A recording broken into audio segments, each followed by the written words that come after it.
Bismillahirrahmanirrahim. Assalamualaikum warahmatullahi wabarakatuh. Bapak-bapak, ibu-ibu, mas-mas, mbak-mbak, khususnya adik-adikku sekalian yang dirahmati Allah dimanapun Anda berada. Kembali di IIP Channel bersama saya, IIP Wijayanto. Kali ini kita akan membahas tema 3 hal yang mantan rasakan ketika dia memaksa berpisah sementara dia masih mencintaimu. Kan meskipun mantan masih mencintai kita, dia bisa saja terpaksa untuk berpisah. Yang paling populer sebabnya tentu karena orang tuanya menolak kehadiran kita. Orang tuanya tidak memberikan restu jika dia bersama kita. Pada mantan yang sudah mandiri, maka dia bisa memperjuangkan keinginannya. Dia akan berani untuk tampil beda karena dia sudah tidak tergantung kepada fasilitas dari orang tuanya. Sehingga kalau dia sudah mandiri, dia berani untuk memilih bersama kita walaupun resikonya orang tuanya akan memusuhinya, mendiamkannya. Tapi pada mantan yang belum mandiri, belum bekerja, masih menganggur, atau kalaupun sudah bekerja tetapi pendapatannya kecil sekali ya, dia belum mandiri, masih sangat tergantung kepada semua fasilitas dari orang tuanya, maka yang terjadi dia mau tidak mau harus berpisah dengan kita ketika orang tuanya menginginkan itu lah daripada diusir dari rumah, kan begitu. Nah, jadi sekarang apa yang dia rasakan ketika hatinya, pikirannya, seluruh dirinya masih mencintai kita, tetapi dia terpaksa menerima perpisahan itu. Yang pertama yang dia rasakan, dia akan selalu merasa gelisah ya. Jadi ketika dua anak manusia itu bersama, misalnya chatting WhatsApp, pasangannya terlambat untuk menjawab karena baterai handphonenya habis atau sedang tidak dapat sinyal. Apa yang terjadi? Gelisah, menunggu, mulai berpikir yang macam-macam. Jangan-jangan di sana lagi selingkuh, jangan-jangan di sana sedang sama orang lain, kok tidak menjawab juga, apa dia sudah tidak cinta, dan seterusnya. Nah, perasaan itulah yang akan sekarang harus mantan akrabi, ya, karena dia akan merasakan itu terus-menerus, kegelisahan saat jauh dari kita. Ketika misal mantan chatting WhatsApp kita menjawab dan seterusnya, kan dia merasa tenang, merasa tentram.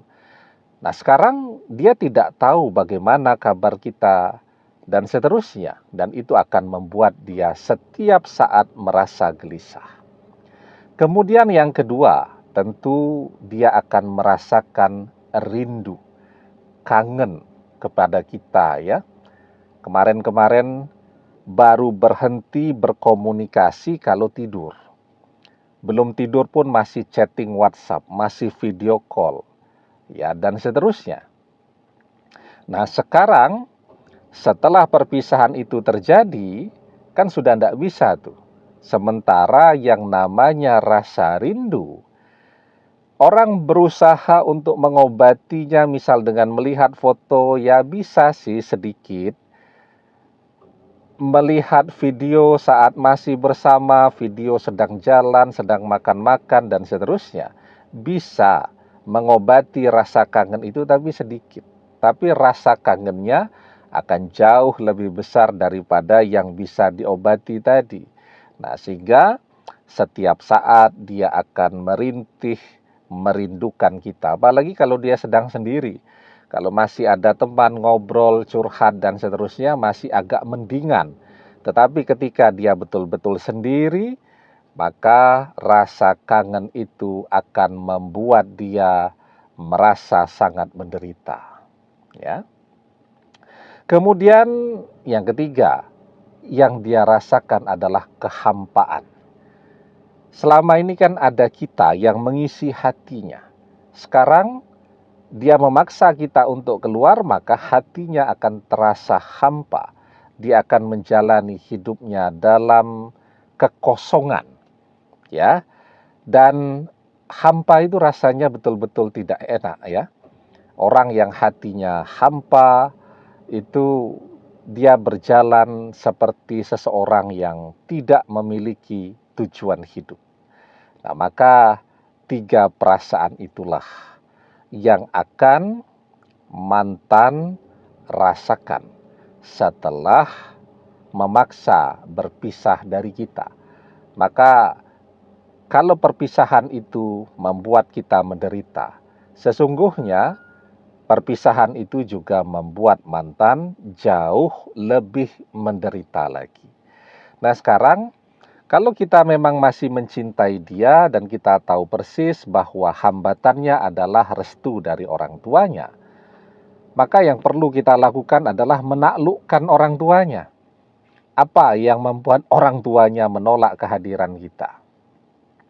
Yang paling populer lagi-lagi karena kita belum kaya. Nah, maka di situ tuh terus saya sampaikan, kalau memang orang tua mantan menolak kita karena kita belum kaya, maka kuncinya adalah harus jadi orang kaya. Dan jadi orang kaya itu ada begitu banyak cara. Ya. Misal dengan dapat warisan dari orang tuanya, bisa kaya? Ya. Atau berteman dengan orang-orang kaya, atau kerja keras, ya. Nah, kalau kita tidak punya orang tua yang kaya raya, juga tidak punya teman yang kaya raya, maka kuncinya kalau kita mau kaya adalah kerja keras. Dan setiap orang akan mencapai apa yang dia inginkan, akan mendapatkan apa yang dia harapkan kalau dia mau berusaha. Wa alaisa lil insani illa masya'a. Dan bahwasanya seorang manusia tiada memperoleh selain apa yang telah diusahakannya. Semakin banyak kita bekerja, insya Allah semakin banyak pula rezeki yang bisa kita peroleh. Demikian, semoga bermanfaat. Wallahu a'lam bissawab, billahi taufiq wal hidayah. Assalamualaikum warahmatullahi wabarakatuh.